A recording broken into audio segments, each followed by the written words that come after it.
season, or at least the weather's finally broken enough to have a fishing season. Uh, I'm wearing the hat in honor of that fact. Nothing sacred about the hat, no story. It's just a hat, not particularly clean at that.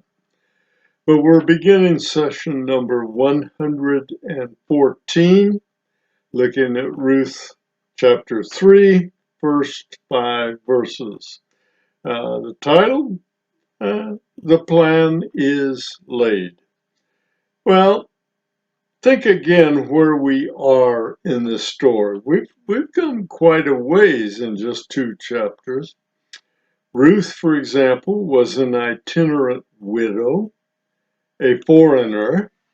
According to Deuteronomy, she was not permitted inside the tabernacle. And by the way, the tabernacle was located in Shiloh, a bit north, and I believe west a bit from Jerusalem at the time of Ruth, at least. That's where it had been stashed. Now, she had been gleaning, I still can't say that word, gleaning grain to support her mother-in-law and herself. She had been given preferential treatment by a wealthy man named Boaz. Boaz was a near relative of Naomi's deceased husband, Elimelech. He was likely either a brother or a cousin. The story unfolds in such a way you might think cousin's probably more accurate, but we don't know. Boaz was therefore qualified to be a kinsman redeemer for the family of Elimelech. Now, to this point, Ruth had only asked Boaz one question. Why are you treating me so kindly, a foreigner? And what would happen to Naomi and Ruth after the harvest was over? That's the remaining question. Yeah, Ruth is doing quite well with her gleaning. They're in good shape as far as having something to eat is concerned, maybe even enough to sell. We don't know. But once the harvest is over and there is no more gleaning, what was going to happen to Naomi and Ruth? So Naomi still has reason to be bitter, perhaps, at least somewhat bitter, because she doesn't know what's going to happen after the harvest.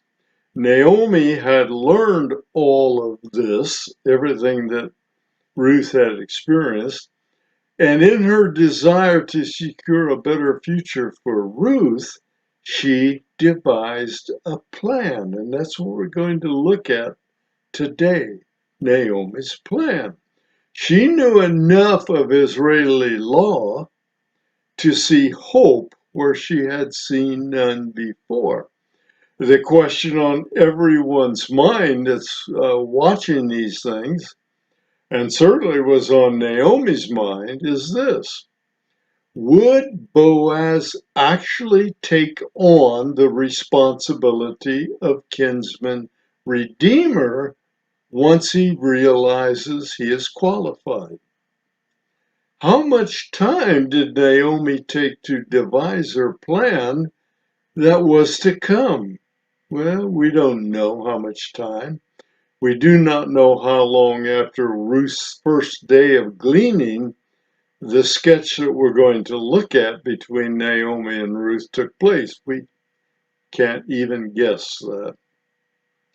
Except it was probably no more than 7 weeks because of the length of the barley and wheat harvests. In that culture now, it was common for every woman to be the responsibility of some man, or if you want to turn it around, every woman was some man's responsibility to care for her.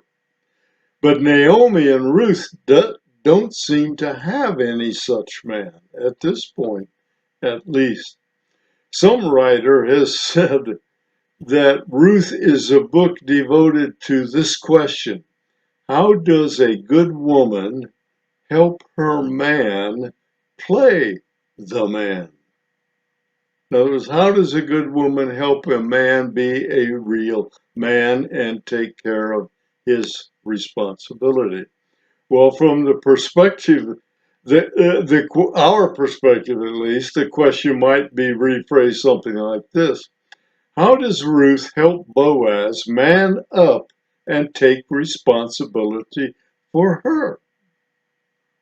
Pretty straightforward.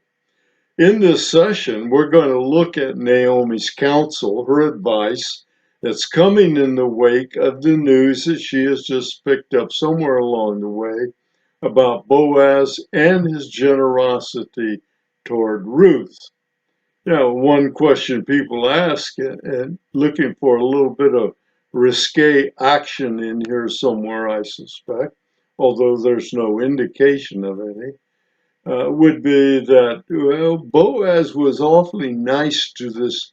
He's an older guy. He's awfully nice to this younger woman who's probably very pretty. So his interest has been piqued, and they might think, well, maybe he's got some ideas here. So we're going to take a look at least and see what Naomi has to say and the plan that she has to make to take advantage of Boaz's apparent generosity toward Ruth. And it wasn't apparent, it was very real. But also remember that Ruth really, when she left Moab, she gave up the idea of a second marriage. She probably had no idea that if she would go to Israel as a foreigner, traveling with her older not stepmother, but mother-in-law, Naomi, on the way to Bethlehem in Israel, what chance would she have of finding a Jewish husband? I would remind you again, I just used the term Jewish, but the Israelis were not known as Jews in that day. They were more likely known as Hebrews. But Ruth seemed to have excited Boaz's interest, to say the least, and that might have changed the odds on her remarriage. That's something we'll find out in the coming sessions. And I know a lot of you already know the general story of Ruth, but hang tight because you may see it in a slightly different light this time around. But also keep in mind that Boaz was almost certainly at least one generation older than the young widow Ruth. Did you hear that, Matt? I want you to pay attention to that. Now, in verse 1, we see Naomi's concern that Ruth have a home and the security of a marriage. Look at verse 1, chapter 3. Then Naomi, Ruth's mother-in-law, said to her, "My daughter," no, she didn't call her my daughter-in-law, "my daughter, shall I not seek security for you, that it may be well with you?" She said, I really ought to be a matchmaker and help you find a secure marriage so that you will be safe and protected in the coming years. So Naomi has just set the scene for her plan, which she's going to give to Ruth.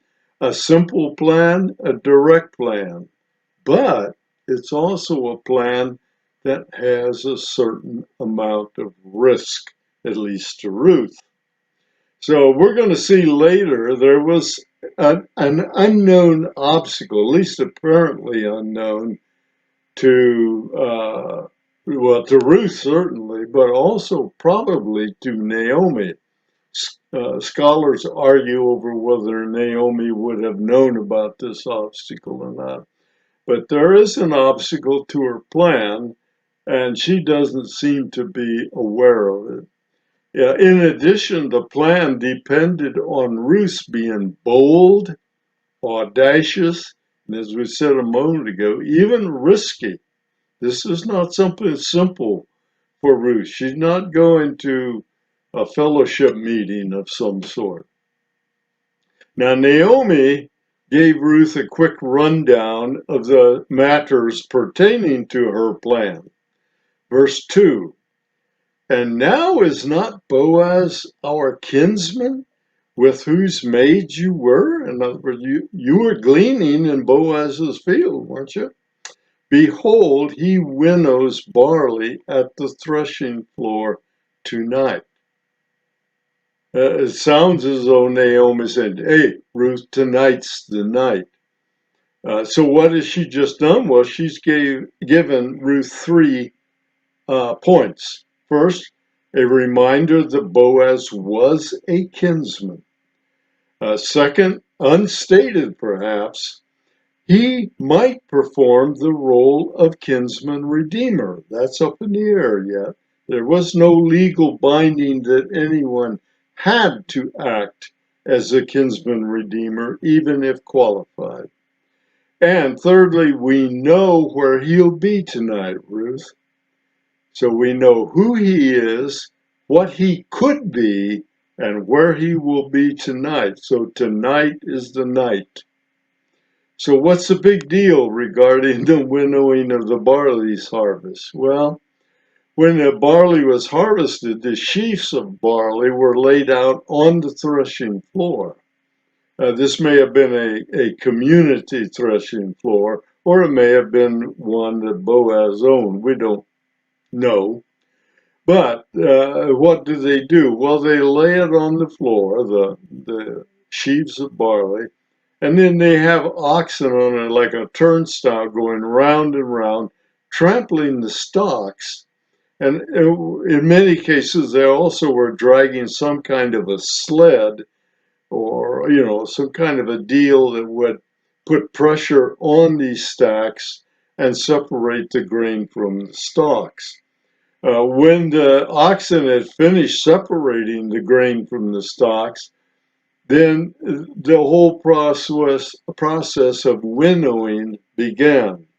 Now, winnowing was simply, and if you go back and look in Judges, you find Gideon, that's where Gideon was when the angel of Jehovah appeared to him. It's a process that generally takes place on the top of a hill, the threshing floor, where in the evening the winds coming off the Mediterranean would blow through the threshing floor. And so you would take the pile of rubble, which is a combination of grain and stalk, and you'd throw it into the air. And the lighter stuff, the heavier stuff was the grain. The lighter stuff was what I call chaff, and that would be blown away by the wind. So when you're through, you have a heap of grain on the floor. So after that happens, then generally there would be a party with food and wine. And then after the party, it was not unusual for the owner to sleep on the threshing floor, I suppose in a cot or a bag of some sort.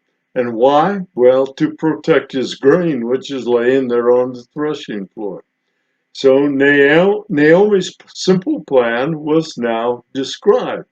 Look at what she tells Ruth in verse 3. "Wash yourself, therefore, and anoint yourself, and put on your best clothes." There's some debatable issues as to whether best means really neat clothes or whether it just means clothes or big clothes even. "And go down to the threshing floor, but do not make yourself known to the man." Remember, Boaz is going to be there. He's going to party, then he's going to come in feeling pretty good, and he's going to lay down and go to sleep, supposedly to protect his grain, although I don't know how you protect it when you're asleep, but that seems to be what's expected to happen. So don't make yourself known to Boaz until he's finished eating and drinking. The idea of the clothes then may be that she was to wear clothes that would sort of hide who she was as a young woman, and it would make it harder for her to spot during the night. The notion of washing carries the notion of making the best presentation of oneself. God even said something similar to that when he was talking to a wayward Israel in the book of Isaiah. In Isaiah 1:16, God told the Israelis, wash yourselves, make yourselves clean, remove the evil of your deeds from my sight, cease to do evil. So he was saying, clean yourselves up so that I can look at you. I don't want to see evil around you. So what's Naomi saying, however? Naomi is saying let me give you my view of Naomi's plan. Ruth, get gussied up. You want to make the maximum impression on Boaz. Dress up in such a way, though, to disguise who you are in the dark. We don't want people knowing you're there.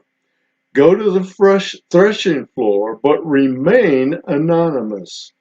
Remain anonymous until Boaz has finished partying and gone to sleep. See why this is a bit risque. Boaz is merry. He feels good. It doesn't say he's drunk. Doesn't even say he's got a buzz on. It really says he's feeling good. He's feeling well. Everything is all right as far as he's concerned. So he comes in, goes to bed, and that gives us the quote, right, end of quote, moment. Verse 4. Naomi's talking to Ruth again, remember. And it shall be when he, Boaz, lies down, that you shall notice the place where he lies. You got to know where he's sacked out. And you shall go, and this seems strange to us, and uncover his feet and lie down. And when she says uncover his feet, she means pull back the blanket and go get under Boaz's blanket or whatever cover he has. You lie down there at his feet. Keep that in mind. It's not quite as risque as it sounds. Then, and this is Naomi continuing, then he, Boaz, will tell you, Ruth, what you shall do. That last line should have scared Ruth a bit. Ruth was told to keep alert, learn where he was going to sleep. Go there by stealth. No one must know that it's you. Once he's asleep, go crawl under his blanket at his feet. Don't do anything until he awakens and speaks to you.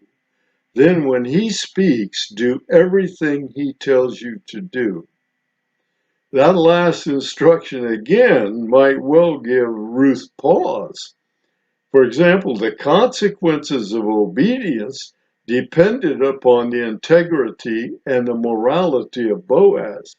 If she's going to lay there and do whatever this older man tells her to do, she could be putting her welfare at risk. I don't think I have to make it any plainer. So Naomi, though, is clearly, if she's trying to, as she says, to get Ruth a good marriage, then she's clearly banking on Boaz responding under full control of himself and his emotions. And from what we know about Boaz, that's the kind of guy he is. So we'll see if he can hold himself to that standard. There was nothing nice or safe in Naomi's plan, at least not for Ruth, because she's got to put herself out there at risk. But Naomi wasn't planning a Baptist casserole fellowship night either. All us Baptists understand the significance of the casserole. Simple plan, but the question is, will Ruth do it?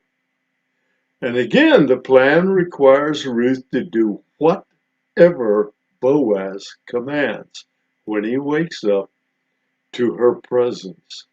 Will she be faithful to the plan? Well, let's answer that question in verse 5. And Ruth said to her, Naomi, all that you say, I will do. She's took Naomi's counsel and says, I'll do it. It's a done deal, Naomi. I'm going to go through with it. So she agreed to the plan, and it's going to be carried out, as we'll find out, around midnight. I think they call it half night or something in some translations. So in anticipation of the next session, where the encounter actually takes place, keep in mind 4 or 5 things. Ruth is a virtuous woman. She's proved that. Boaz has even spoken to that.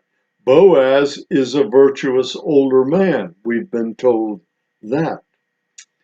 The times of the judges, however, in Israel was a time of gross immorality. And you can bet that Israel surely had its quota of gossipers. So Ruth had to do this in a way that wouldn't get out to general notice. And while it's unstated to this point, Naomi was encouraging a levirate marriage event. In other words, she's hoping that Boaz will take Ruth as his wife.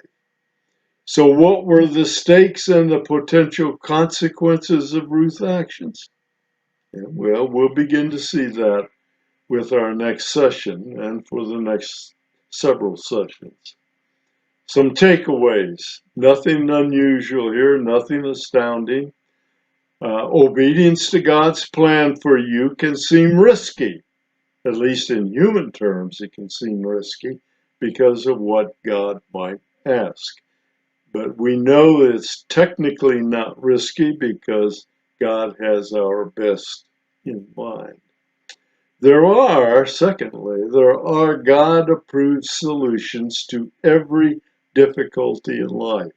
Naomi and Ruth had no idea at the time, except Naomi was beginning to get the picture that God was busy orchestrating things for them to come out of this helpless situation where there are 2 widows with no support.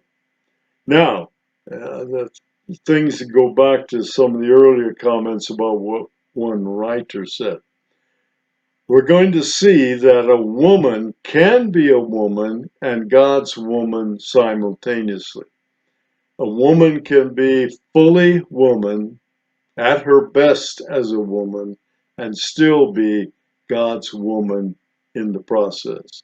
And, same thing, a man can be a man and God's man simultaneously. A man can be a full-blooded man and yet be God's man. Women do not have to be unfeminine or unwomanly. A man does not have to be a wimp. That's the kind of thing we're talking about. A man needs to take his responsibility. As stated earlier, in the next session, we're going to take a look at Ruth's actions, what actually took place just after midnight on that night that Naomi gave us the plan. It may look like a juicy story, but in actuality, what happened was totally within cultural norms. Well, I hope to see you next time when we see the true event, and a couple of times after that when we evaluate what has happened and see what the consequences actually turn out to